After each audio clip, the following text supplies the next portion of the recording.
Hello, I just had my 10X Mentorship with Brandon Dawson. I'm Ria, and here are my 11 lessons learned on today's topic: hire for attitude, train for results. Lesson 1. Question: when I'm looking at putting people in higher positions, should I be using the people that are currently performing the lower roles? Lesson 2. Answer: Brandon says, well, so when I sold my business, 65% of my executive leadership team, so I'm talking about the vice president, my C-suite, and my president, I was the first person that ever employed them out of school. And it was 15 years later. Why did I intentionally grow a segment of my leadership team like that?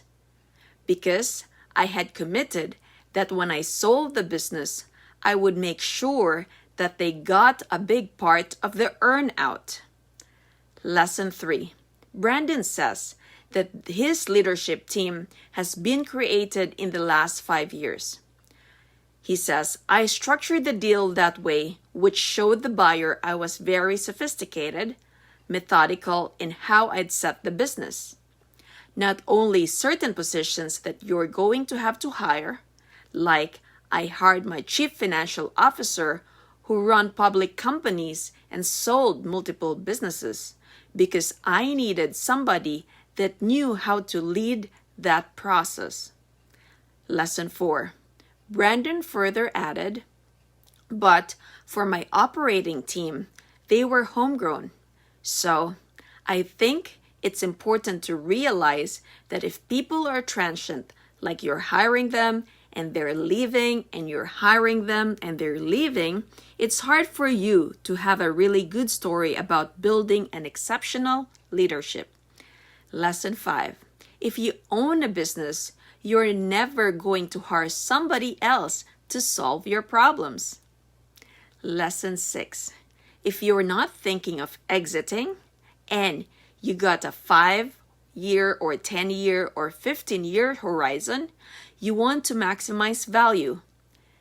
Hire for attitude, train for results. Lesson 7.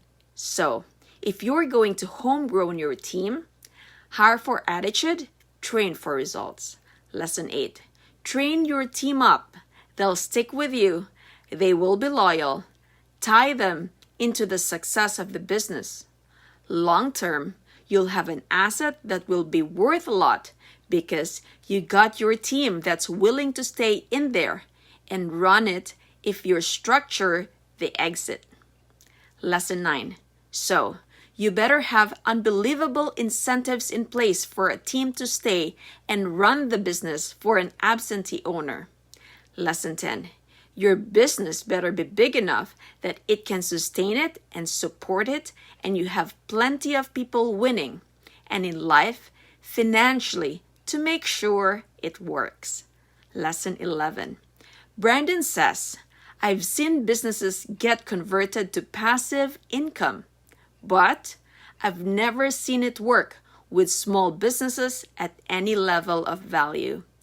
So those are my lessons learned. I hope you learned something. Please don't forget to subscribe to my channel. And you can also download a free section of my book, Apartment Prescription: How I Made from 0 to 50 Apartment Units in 7 years. If I have done it, I know you can do much more. Take care and God bless.